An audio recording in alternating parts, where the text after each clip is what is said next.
Hello everyone, it's Emma Jo here. So for this I'm using a large watercolour card tag, and the first thing I'm going to do is start with Elements Ink Sundance. So grab your size 9 stencil brush and let's pop some down, just down the centre. Then grab your russet orange, again Elements Ink, and I'm going to bring that up from the bottom left hand side of the tag. Let's have a little touch of orange up here, just pale, and again over this side. I haven't added any more ink to my brush. I'm going to rip some paper to make the ground for this cat to sit on. So I'm turning it upside down, but that means that I can then colour beneath it. And what I'm going to do is grab my size 3 stencil brush and a little bit of dark denim. And I'm going to get rid of as much of that as possible and just put a little bit of colour by brushing down from this ripped piece of paper. Now I'm going to go in at the top and try and make it a little darker, and that's just by doing swirls right at the top. Okay, and that gives us that lovely edge.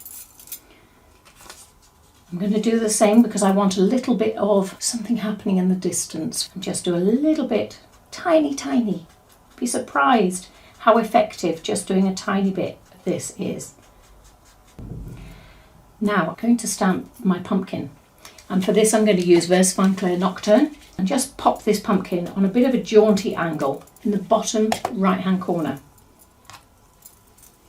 And while we're stamping, let's stamp Luca as well. Again, Versafine Clair Nocturne. Now let's build up the scene around it. So I'm going to grab this rather lovely stamp, and it comes as part of a set, and it's just perfect for adding silhouetted thistles to the bottom of your design.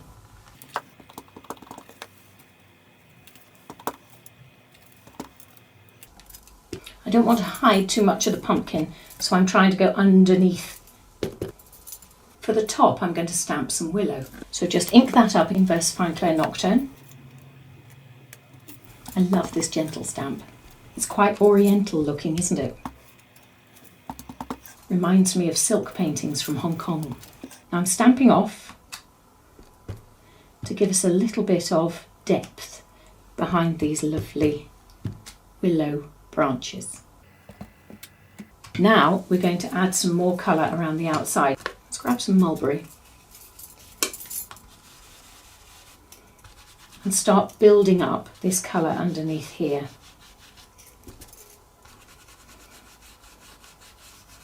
And the way the mulberry reacts with that russet orange is lovely. So that's enough of that. And I'm going to grab my Series 3 stencil brush again and add some dark to this frame at the top. And again, look at the way the dark denim reacts with that mulberry that we've put on. Creates these lovely tones, reminiscent of sunset. Now I'm going to use some of these lovely Mondeluz Watercolour Pencils to just give that pumpkin a little bit of shading. And the green, I'm going to pop on the lovely stalk coming out the top of his head that's all curly, and add a little bit at the top and under his eyes.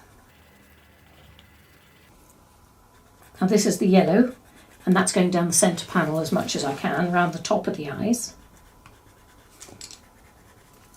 And then I'm going to take this orange and deepen the orange that's already on the outside of the pumpkin.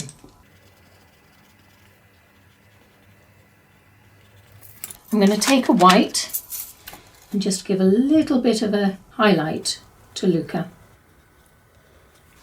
where the light just catches you. So now we're on to orbs. So I'm going to grab that yellow again and start doing a selection of circles. You can do them in whatever size you like. I like to vary them. Let's add a little bit of a pink orb here and there, so you can go around some of the orbs you've just done And you can also add some extra ones. I'm going to grab my white Posca pen and just go into the centre of some of these orbs that we've drawn. And also add some orbs onto Luca's body. And a couple of highlights in the pumpkin and to the stalk. And then I want to add some colour to those wonderful little details that you've got on the pumpkin stamp. You know, those tiny, tiny little dots. So I'm going to add a little flash of colour using my Quickie glue pen and some Wow Fab foils. And the colours I'm going to use are red and purple. So these tiny little bits on the pumpkin head, just adding some Quickie glue, making sure that I've got them. I'm going for the ones that look larger. Let's just give that a flash of heat to get that tacky. So I've given that a blast of heat, and now I'm going to apply some purple fab foil just to the edges. So colour side up, there we go. You see it's attached. Colour side up, pop it down and just gently rub it with your finger. That's the purple bit. Now let's have a look at this red. Again, same idea, colour side up, straight down the middle. And the idea I'm doing it straight down the middle is I'm thinking anything that hasn't been picked up by the purple will now be picked up by the red. And there we go. Look at that. That's just a touch of magic at the bottom, isn't it? So let's grab that yellow sparkly Posca pen and add some more sparkles around our orbs. I'm going to just add some sparkles to one side of those thistles. I've chosen the left side of them, and that just helps them stop from disappearing into the background. Now I'm going to add some stickles, and I'm going with Cayman, and I'm just going to add a little touch on Luca. You know how sometimes black is so very black that it's got a hint of blue? Blue-black. I love that idea. Just by adding a touch of Cayman stickles, you've got that depth to that black cat. Okay, now we're also going to add some Cayman stickles to the top here. Okay, and I'm just going to run this down very gently. And be careful to check your stickles, how quick it's flowing, on a piece of paper first, because you don't want to get something that's covered in blotches. So let's add a couple of little dots as well. Now we've got a mini stars, and I'm going to add it to the scene because I think it just adds that touch of magic. And now we're going to add some stickles again to the centre of these stars. Not too much, but just enough that you know that these stars are gold. I'm going to add a slightly darker frame to this, and then we're done. So I've got my Series 3 stencil brush, and I've got some midnight blue.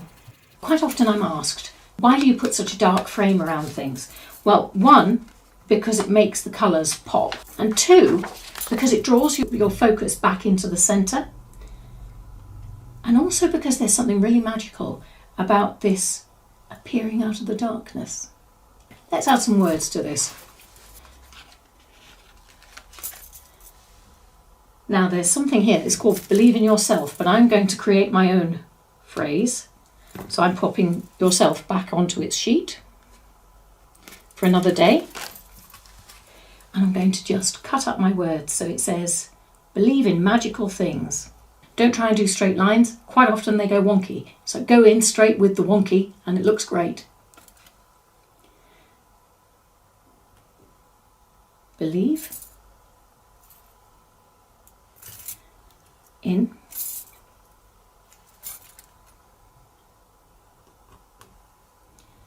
magical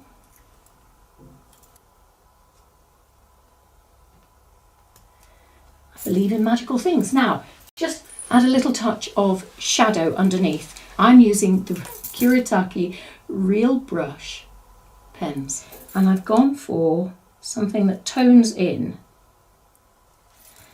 with the card design itself.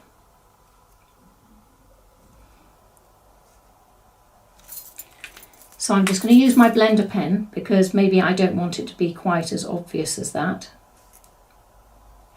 And that'll take away that harsh line.